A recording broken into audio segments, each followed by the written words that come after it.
Hello friends मु विकास पुणी थे सीरीज एजुकेशन स्वागत करुच्ची। पूर्व वीडियो रे पेज नंबर 2 रे रही एवं पेज नंबर 3 देखा। आज आम पढ़ा +3 सेकेंड सेमिस्टर रो जहाँ कंपलसरी ओडिया। ओके से प्रथम यूनिट ना है भाषा। ओके देख जो मन को वीडियो भल लगी थे लाइक शेयर एवं सब्सक्राइब करेंगे। ओके उपादान आवश्यकता रही अच्छी नेक्स्ट टू पेज रे ना पूर्व वीडियो रे जो अधा छाड़ी यहीटार उपादान आवश्यकता रही अच्छी। ओके प्रथमतः वक्ता द्वितीयतः श्रोता बा श्रोतागण जड़े कौन कहब और काहाकू कहब ताहा चिंता करे और निजर चिंतन को भाषा भाव अन्य मान निकट प्रकाश करें। प्रथमे वक्ता और परे श्रोता श्रोता प्रथमे और वक्ता परे किंतु मनर भाव को जे केवल भाषा द्वारा व्यक्त करा जाए ताहा नुहे लिखन प्रणाली रे मध्य भावना को प्रकाश करा जाए। तेणु भाषा कथित और लिखित भाव रे दुई भाग रे विभक्त।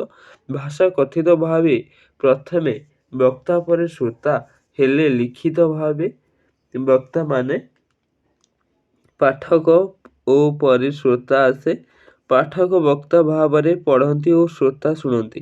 कथा कही न पारुथुवा व्यक्ति माने संकेत बा ठार माध्यम रे निजर भाव को प्रकाश करथांती जहाकू सांकेतिक भाषा कुहा जाए।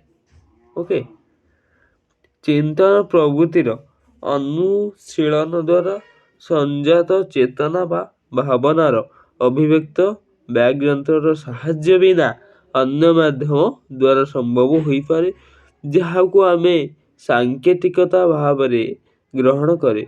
यह चारि प्रमुख विभाग रे विभक्त करा जाई पारे यथा भाषा देखो ये जो चार्टा है यहाँ देखी तो जान शुणा छुईबा देखा माध्यम थार अंग भंगी हाव भाव चित्र प्रभृतिर मध्य मनोभाव प्रकट कर केवल बुद्धिग्राह्य हेउची जड़े बुद्धिमान व्यक्ति बा मनुष्यत्वविद जड़े व्यक्तिर मुख अधर चक्षुर अवस्था और रंग देखि तार तत्कालीन मनोभाव को उपलब्धि करि पारे। किंतु एसबु भाषा पदवाच्य नुहे कारण यार व्यक्त बाक सहित कौन संबंध नहीं। मानवर बाक यंत्र उच्चारित ध्वनि को केवल व्यक्त बाक बा बाणी बा भाषा कह। भाषार संज्ञा संपर्कित मत एसी उलनर मनीषर कथा ही तार भाषा। यह हेउची बागयंत्र निर्गत अर्थबोधक ध्वनि समूहर समष्टि जहाद्वारा मनीषर चिंतन और अनुभव व्यक्त हुए। यही वीडियोटी सरी पिला माने जो को वीडियोटी भल लगी थे लाइक शेयर और सब्सक्राइब करेंगे। आ मोर कौन भूल है मत कमेंट माध्यम जनइबे। ओके पिला देखो मुझे बही कहीं पढ़ुची आगु तो एमबीडी पढ़ू ठीक अच्छे तो बही ये पढ़िली कि मोर बड़ आगे बही पढ़ा मुझे लास्ट बेलू मोर एमबीडी पूरा सिलेक्शन क्वेश्चन देदेवी। ओके देख बही आप बहीटा लगातार पढ़ले जहाँ पढ़े किटा मन रहा जहाँफल गोटे लंग क्वेश्चन के आराम से लिखिपारे।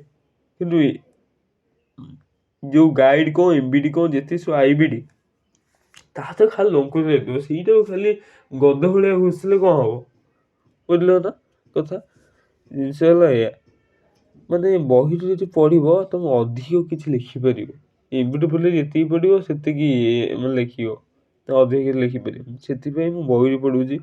तो गोटे बही लंग क्वेश्चन लिखि कि आ बही सब पढ़ी कि सर्ट क्वेश्चन भी पढ़ी गोटे मन रही गोटे सर्ट क्वेश्चन भी मन पड़ो गोटे 2 मार्किया 3 मार्किया लंग क्वेश्चन आराम से सब किसी मन पड़ो से डायरेक्ट बही पढ़ुची। ओके किंतु मन देखिए पढ़ और नोट कर मेन मेन पॉइंट नोट कर ऑटोमेटिक भल मार्क रही। ओके किसी ये नहीं